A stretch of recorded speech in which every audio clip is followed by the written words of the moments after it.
Di pa man nag-iinit sa pwesto, nasa kote na ng NBI ang isang bagong pasang abogado dahil sa isa umanong extortion scheme. Ang masaklap, mga kliyente niya mismo ang biktima. Yan ang agenda report ni Andrea Salve.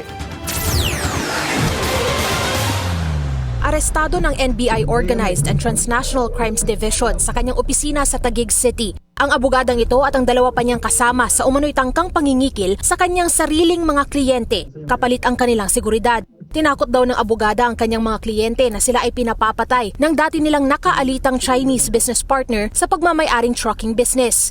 Sinabi pa raw ng mga suspect na meron silang koneksyon sa kinuntratang sindikato ng dating business partner at kailangan lang daw tapatan ang ibinayad nitong pera para sila ay maligtas sa umano'y hit list. Bagong pasa ng abogado ito na may kliyente siya, tapos yung kliyente may reklamo sa kanya na pinapais na kaso na hindi niya natulungan, binaligtad pa, nag-extort pa siya ng pera dito sa kanyang kliyente. Sir, magkano po ba yung hinihingi na bigay? 400,000. Okay. So, nagbigay mo na ng 100, nung yung next na ibibigay na is 300,000, doon na lumapit sa NBI. At doon tayo nagkasa ng entrap nito.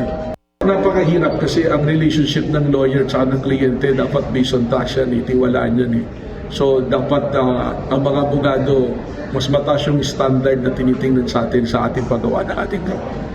Sariwa pa sa alaala ni alias Sam, isa sa mga biktima, ang takot na naramdaman dahil sa insidente. Hindi na lang daw kasi sila ng kapatid ang pinagbabantaan at dinamay na rin ng grupo ang buo nilang pamilya.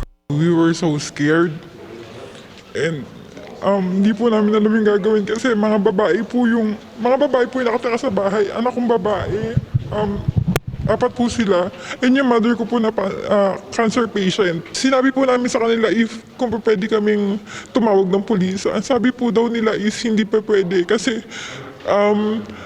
madadamay daw po lahat, papatayin daw po lahat. Hindi rin naman isinasantabi ni alias Roxy ang posibilidad na totoo ang mga banta sa kanilang buhay pero anya ipapaubayan niya na ito sa mga otoridad. We are not accusing anyone. Sinasalba po namin dito yung pamilya namin. At kung meron din man pong death threats sa kanila, ginagawa din po namin to para sa lahat. Para lahat po kami maging safe at makuha po yung sindikato na dapat kunin.